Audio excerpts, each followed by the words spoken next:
Bueno, bienvenidos a la sesión del día de hoy. Hoy vamos a estar trabajando con respecto a dos problemas de la IOI del año pasado que la mayoría de ustedes pues ya debieron conocer y pues hoy vamos a trabajar más que todo en estrategias para resolver más de una subtarea, para conseguir por lo menos cerca de 20, 30 puntos en cada uno de los problemas que vamos a resolver, lo cual ya nos da una ventaja significativa con respecto a nuestros competidores.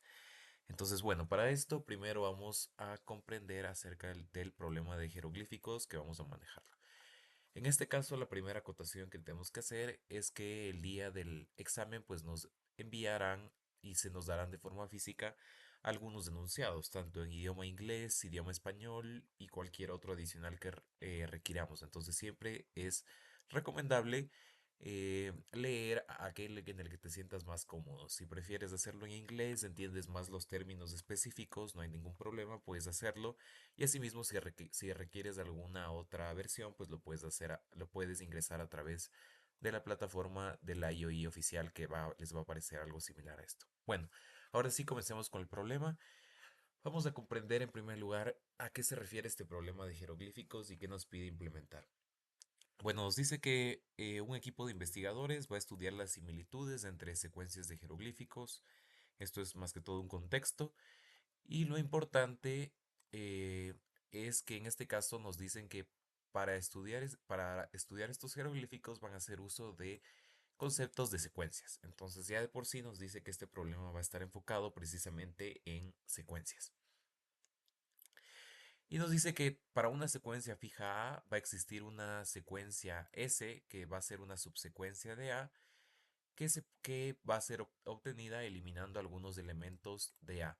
Entonces, por ejemplo, si es que tenemos una secuencia 3, 2, 1, 2, nosotros a partir de esto las subsecuencias posibles que pueden surgir sería en este caso 2, 1, 2 si es que nosotros eliminamos el primer elemento, 3, 2, 2 si eliminamos el tercer elemento y así.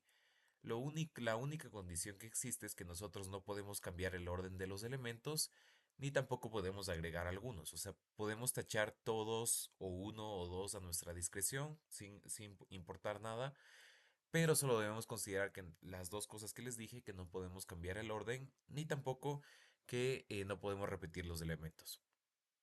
Ok, hasta ahí quedó bastante claro, creo. Ok, vamos. Y ahora nos dice que en el problema debemos considerar dos secuencias de jeroglíficos, una secuencia A y una secuencia B. Y nosotros vamos a tener una secuencia S que se denomina subsecuencia común y luego va a ser llamada subsecuencia común universal. ¿Y por qué se llama de esta forma? Porque esta subsecuencia va a salir precisamente tanto de y B y va a cumplir dos condiciones específicas, que estas son muy importantes. La primera es que esta subsecuencia común universal va a ser una subsecuencia de A y B. Es decir, que si nosotros tachamos diferentes elementos, tanto en A y B, nosotros debemos obtener la misma subsecuencia. No importa cuántos tachemos, si es uno, dos, ninguno, pero la cosa es que nosotros podemos formar esa subsecuencia tanto de A como de B. Y además la otra condición es que esa subsecuencia común debe ser también una subsecuencia de U. O sea, ¿qué quiere decir? Que si nosotros hallamos, por ejemplo, cualquier otra subsecuencia posible, por ejemplo, solo el número 3, esa también debe ser una subsecuencia de la que nosotros vamos a hallar, de la subsecuencia común universal. Ok, listo. Entonces, bueno, además nos dice que los investigadores han encontrado dos secuencias de jeroglíficos y que la secuencia A va a consistir de n jeroglíficos y B va a consistir en este caso de m jeroglíficos. Entonces nuestra tarea es ayudar a los investigadores a encontrar precisamente esta subsecuencia común universal. eh, o a su vez debemos determinar si es que no existe. Entonces, una parte clave que siempre debemos leer es los detalles de implementación. En este caso nos va a decir qué función específica debemos implementar, porque nunca en los problemas de la IOI casi nunca vamos a tener que implementar todo el problema completo, sino más bien siempre es programar una función en específico que ya nos dan los parámetros que se nos van a enviar.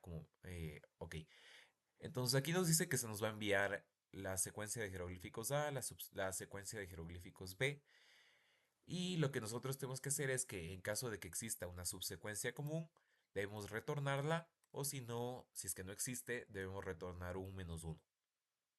Ok, las restricciones también estas son útiles ya que esto nos dice, por ejemplo, que la cantidad de elementos de A y de B van a ser máximo 100.000 elementos. Y otra parte importante es que nos dice que, digamos, el jeroglífico más grande que puede haber es del 200.000 y el más pequeño va a ser cero. ¿Ok?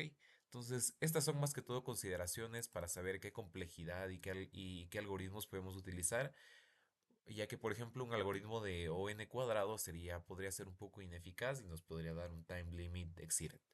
Entonces, para evitar esto, pues siempre es bueno leer las restricciones.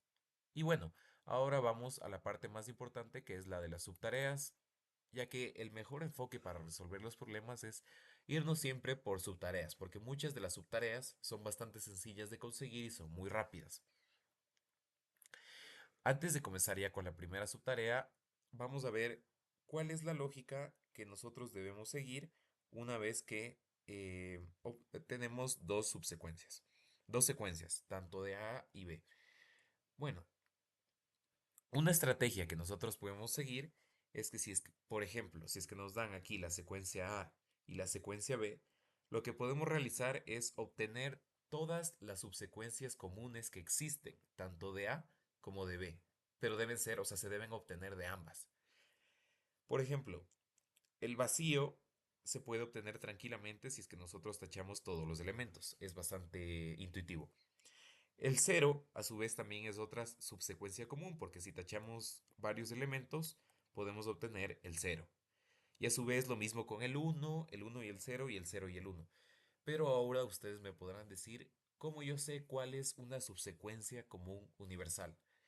Pues muy fácil, porque primero lo que tenemos que tener en consideración es que esa subsecuencia debe ser lo más larga posible, porque debe incluir la mayor cantidad de elementos. Entonces, digamos que yo digo, pues esta subsecuencia yo quiero que sea una subsecuencia común universal. Vamos a ver si es que cumple las dos condiciones. Primero, esta subsecuencia es obtenida a través del cero, del A y el B. Sí, efectivamente, porque si en el A yo tacho este cero y en el B yo tacho este uno de acá, me queda precisamente esa subsecuencia. Listo, la primera condición cumplida. Ahora vamos la segunda. La segunda quiere decir que todas las subsecuencias comunes también van a ser subsecuencias de este UCS. Que la UCS es en inglés, o sea, es lo mismo de secuencia común universal, pero su abreviatura en inglés. Ok, entonces aquí, por ejemplo, lo que les estaba diciendo es que o sea, que esta UCS debe ser una secuencia que contenga todas las subsecuencias comunes. Sabemos que una subsecuencia común sería, por ejemplo, el cero y el uno. Pero nosotros podemos formar este cero y el uno a través de este UCS. Yo creo que pues es evidente que no podemos formarlo porque como mencioné, no podemos nosotros alterar el orden ni cambiar elementos, únicamente podemos tacharlos. Entonces, pues eso quiere decir que esto no es una subsecuencia común universal. Y eh, intuitivamente podemos saber que si es que todas estas son las secuencias comunes universales y no existe una que englobe a todas estas, pues simplemente no existe una subsecuencia común universal y nosotros tendremos que devolver menos uno. ¿Ok? Bueno, ahora, en este caso, vamos a enfocarnos en la primera subtarea que es la más sencilla. ¿Qué me dice la primera subtarea? Me dice que n es igual a m. Eso quiere decir que, si se acuerdan, n es la longitud del arreglo A y m es la longitud del arreglo B. Entonces eso quiere decir que la longitud de A y B van a ser iguales. Y además nos dice que ambas van a consistir de n enteros completamente distintos que se encuentran entre 0 y n menos 1. Y esto es un aspecto clave. ¿Por qué? Porque eso quiere decir que si por ejemplo me dicen que voy a tener tres jeroglíficos, estos necesariamente van a ser el cero, el uno y el 2. Y a su vez, no van a haber más elementos, no se van a repetir más de una vez, pero sí pueden estar en un orden distinto, tener una diferente permutación. Entonces, aquí nos podemos dar cuenta de algo. Vamos a hacer un ejemplo para darnos cuenta de eso. Aquí podemos observar que si es que n es igual a m y eso es igual a 3, imaginemos que nos dan estas dos subsecuencias Y a partir de esto, siguiendo la lógica que habíamos comentado, obtengamos todas las subsecuencias comunes que podemos obtener. En este caso sería el vacío, el cero, el uno, el 2, el cero uno. Entonces, en este caso podemos ver, existe una subsecuencia común que nosotros podamos, que englobe todas estas y que pueda ser considerada como subsecuencia común universal. Yo creo que es bastante fácil ver que no, realmente esto no es posible. Entonces, aquí podemos darnos cuenta de algo.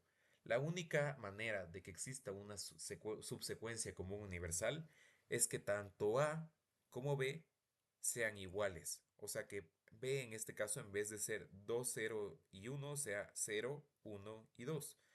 Porque en este caso una subsecuencia sería precisamente 0, 1 y 2, que se forma tras no eliminar ningún elemento. Y estas a su vez van a incluir a todas las subsecuencias comunes que están aquí. Entonces, estos tres puntos van a ser bastante fáciles de conseguir. Vamos a ver cómo implementaríamos esta solución.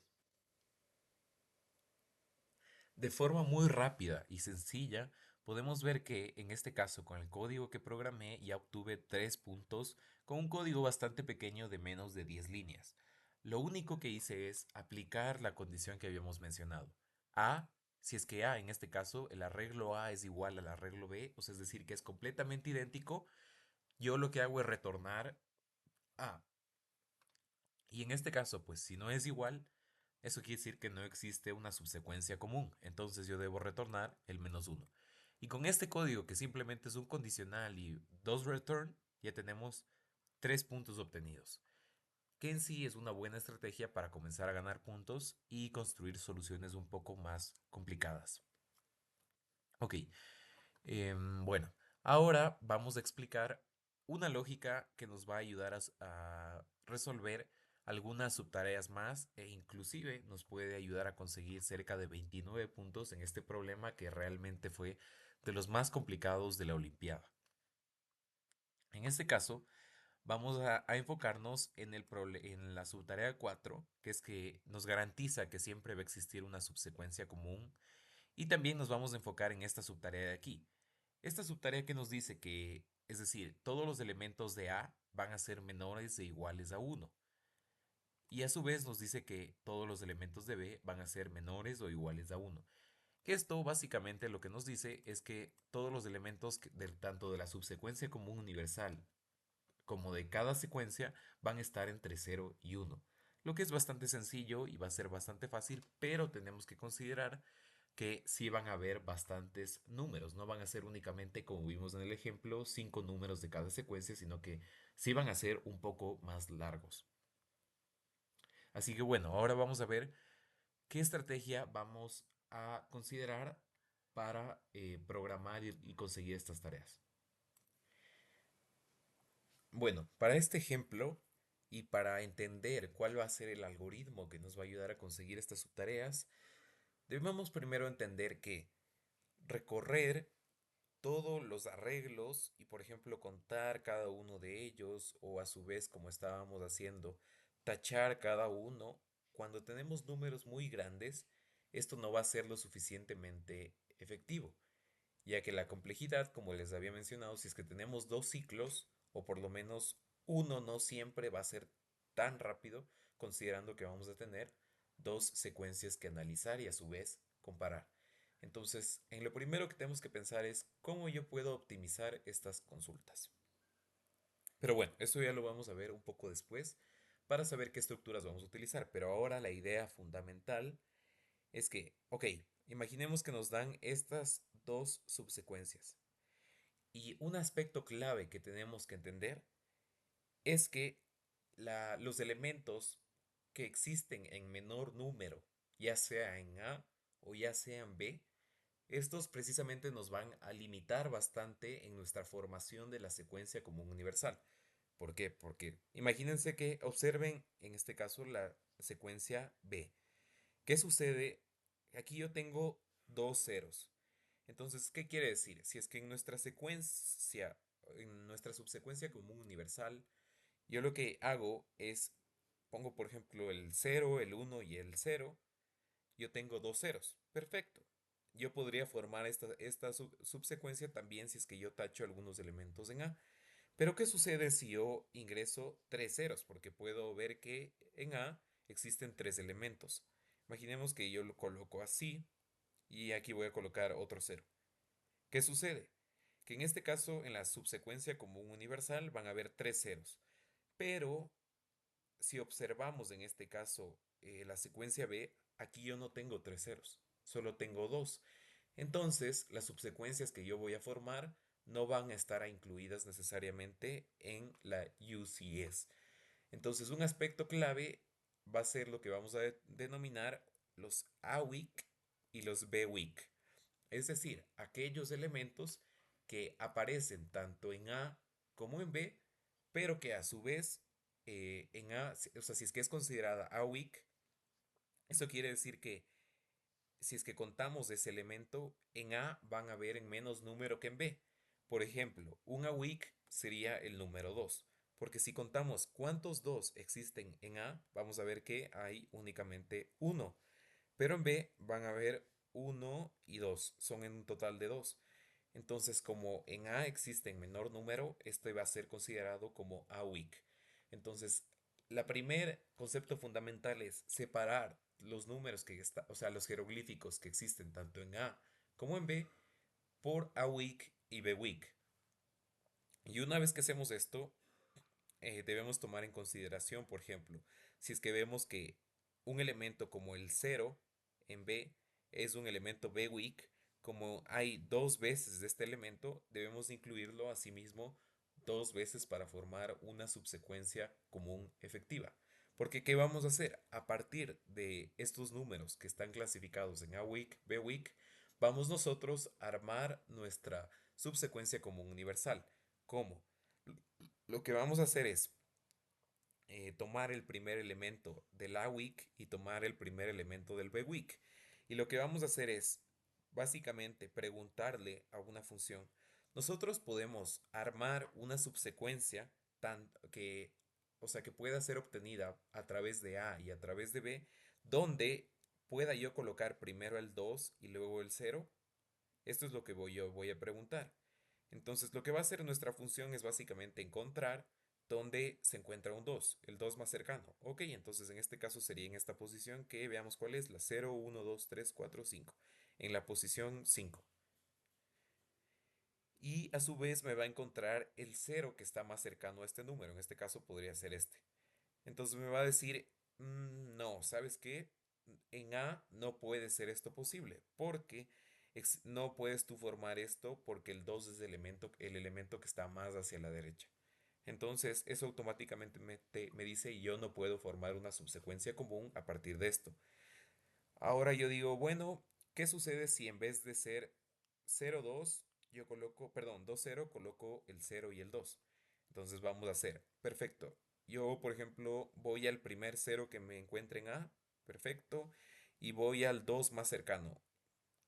Listo, en este caso vemos que sí se cumple, entonces bueno, para A estaría perfecto, pero ahora tenemos que ver qué sucede con B.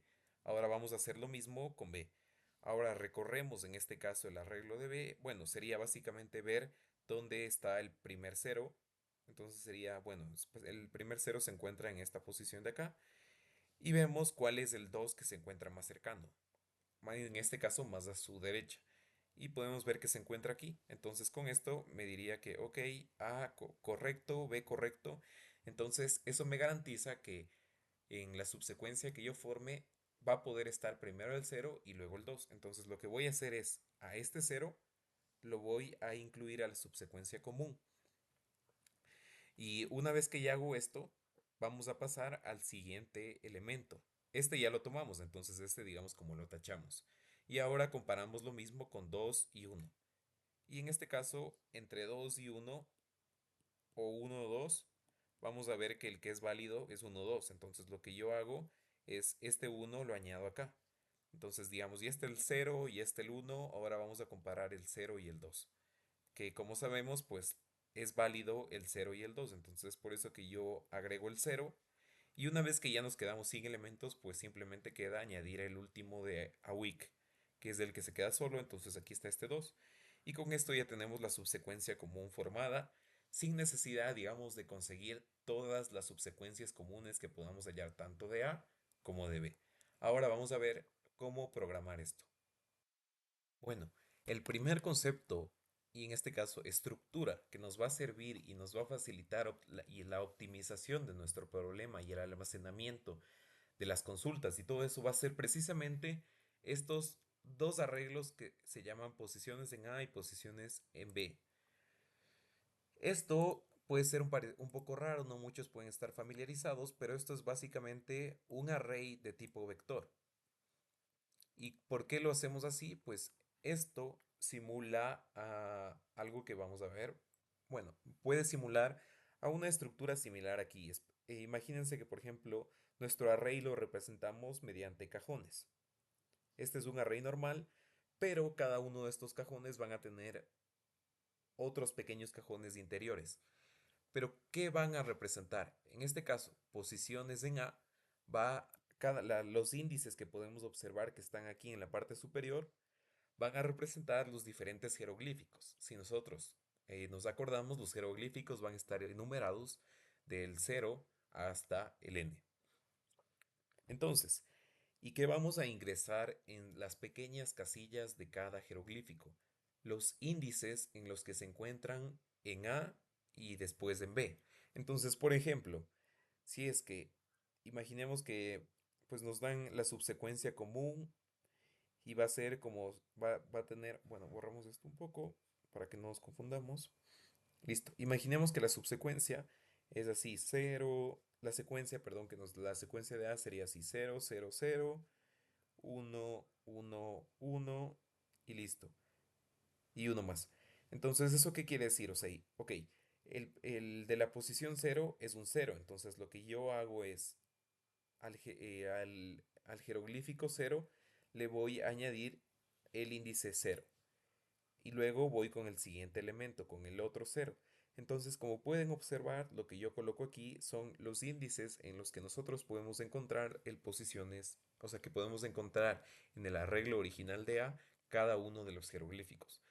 Porque los jeroglíficos, como les mencioné, se pueden repetir en la mayoría de los casos se repiten más de una vez. Y esto es lo que lo vuelve un poco complicado porque cuando son muy grandes, encontrar todas esas posiciones puede ser bastante tedioso, complicado e incluso nos puede costar bastante en términos computacionales.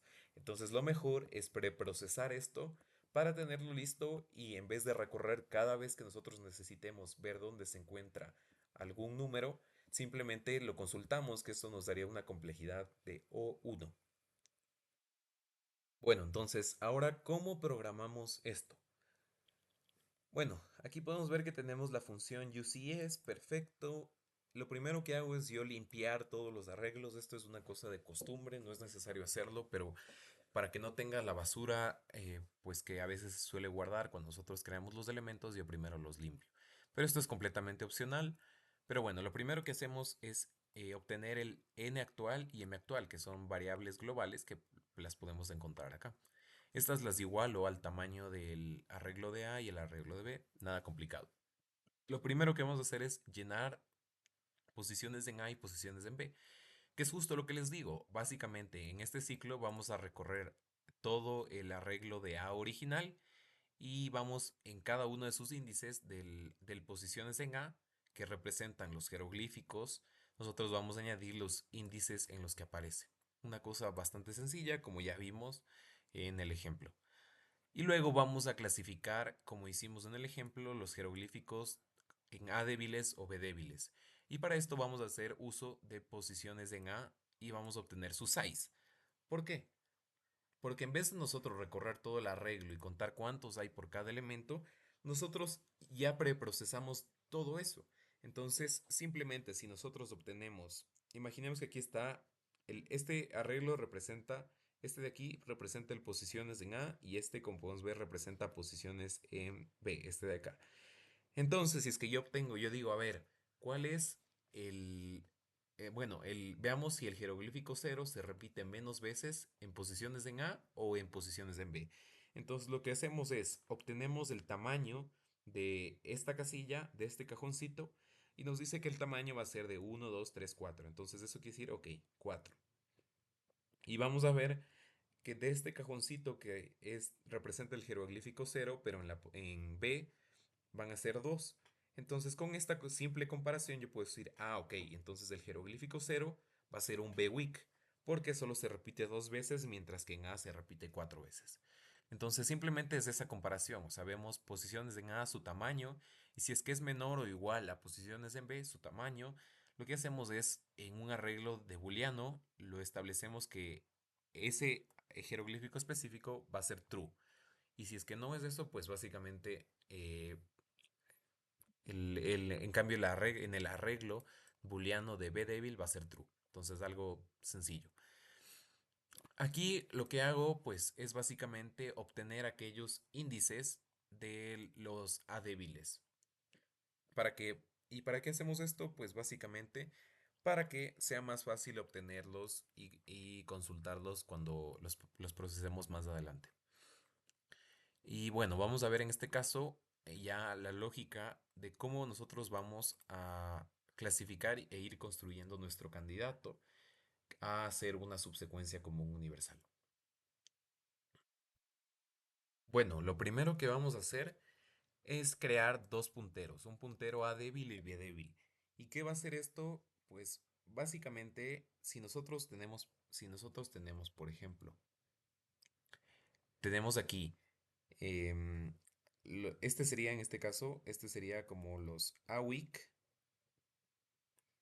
y este sería el B weak. Ok, entonces vamos a weak. Entonces básicamente esos punteros que estamos declarando es simplemente como una flecha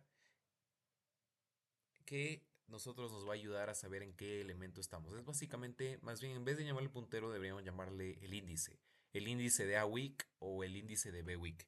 Entonces, esto nos va a servir para controlar qué dos elementos vamos a estar comparando, como les había mencionado. Entonces, bueno, entonces la condición que va, o sea, nosotros vamos a repetir todo este ciclo de comparación entre dos elementos. ¿Hasta cuándo? En este caso sería, bueno, vamos a repetirlo mientras el puntero de A débil sea menor a su índice punto .6, es decir, que eso es básicamente hasta que el puntero ya haya recorrido todo el arreglo de A débiles o que el puntero haya recorrido todo el arreglo de B débiles. Y lo que primero hago es obtener los valores actuales de A y B que nosotros vamos a comparar. Los inicializo en -1 porque eso es un valor claramente que no es posible. Entonces la primera condición es si es que el puntero de A débil es menor, o sea que todavía no hemos llegado al final de la lista, pues simplemente tomamos como valor actual el A original con su índice. O sea, tomamos el primer elemento de nuestro A weak. Y lo mismo del B weak. Entonces, perfecto. Pero ¿qué pasa si es que alguno de estos elementos no, o sea, no ingresa a este ciclo y el valor actual nos queda, valor de B actual nos queda -1? Eso quiere decir que alguna de los arrays ya se agotó. Entonces, este sería un caso específico en el que si es que el valor de B actual es igual a -1, simplemente lo que queda es añadir todos los valores actuales de A, o sea, los restantes. Y a su vez lo mismo con si es que el valor de A actual es igual a -1, lo mismo. Y ahora vamos al caso fundamental. ¿Qué pasa cuando todavía existen elementos en ambas listas? ¿Qué se hace? Bueno, lo que vamos a hacer es crear dos variables booleanas. El posible A primero representa que puede estar, por ejemplo, el A weak primero, el primer elemento de A weak primero, y después en nuestro candidato puede estar el de B weak. Y posible B primero es al revés, o sea que primero esté el elemento de B weak y luego esté el de A weak. Pensemos que, por ejemplo, si queremos comparar el elemento 0 y el 2, posible A primero, en este caso comprobaría si es que el 0 puede estar antes que el 2. Y posible B primero, en este caso nos ayudaría para ver si es que puede estar primero el 2 y luego el 0. Y para hacer esto, utilizamos una función clave que se llama puede seguir. Vamos a verla, qué es lo que hace. Como vemos, esta es una función bastante pequeña que lo que hace es obtener el índice actual del valor actual. tanto en A como en B, y a su vez obtener el índice del valor siguiente y su posición en B siguiente. Puede sonar un poco complicado, pero en realidad es bastante sencillo. Aquí tengo, por ejemplo, algunos ejemplos prehechos. Con el mismo ejemplo que estábamos viendo, imaginemos que le mandamos a puede seguir estos parámetros. Este 2 sería el de AWIC, el primer elemento de AWIC. Y este 0 sería el primer elemento de BWIC. Entonces, lo que nosotros tenemos que hacer es, pues, o sea, básicamente me está preguntando, ¿yo puedo formar esta subsecuencia?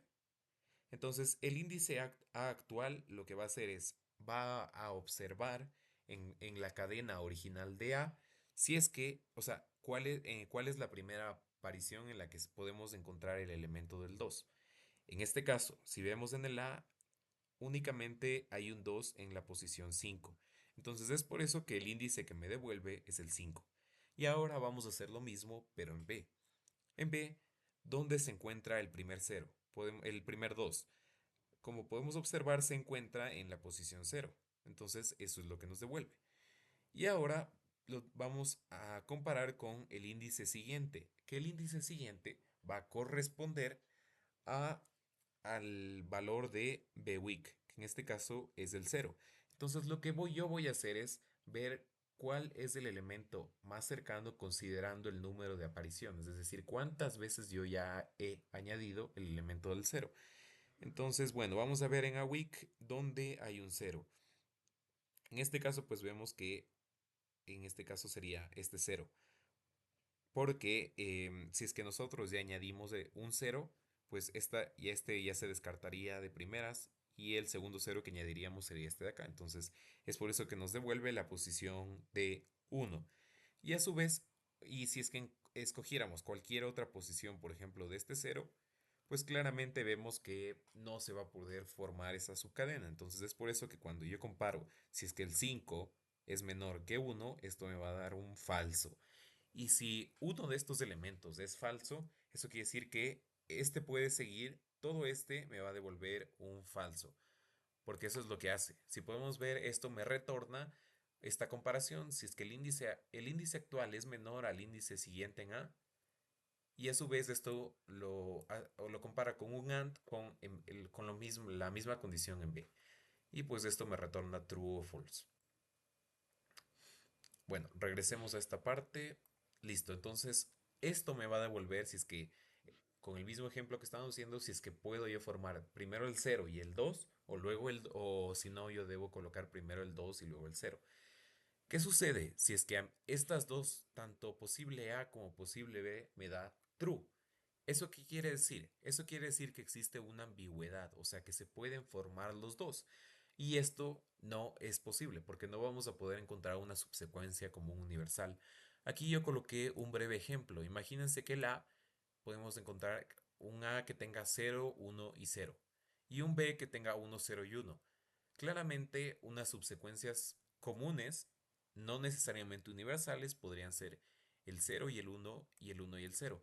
Y si es que yo les mando estas subsecuencias a puede seguir, a posible A primero y posible B primero, ambas me van a devolver true, porque yo efectivamente sí puedo formar 0 y 1 a partir de A y a partir de B. Y lo mismo con 1 y 0. Entonces, cuando pasa esto, no existe una subsecuencia común. Y con esto ya garantizamos descartar aquellos UCS que no son válidos. ¿Y qué pasa si es que posible A primero sí se puede? O sea, es decir, que primero estaría el cero y luego el 2. Entonces, lo que hago, como y mencionamos y como vimos al principio, sería añadir el primer elemento y yo incremento el conteo en candidato, porque el conteo en candidato va a ser un array que me va a decir cuántas veces yo ya agregué ese jeroglífico para yo controlar los índices más que todo. Y el puntero a débil, pues como ya agregué el valor actual, va a incrementarse en uno para ir al siguiente jeroglífico que es considerado como a weak. El else, pues, va a ser el caso contrario, o sea, cuando posible A primero, pues, sea falso y posible B primero sea verdadero y es la misma lógica.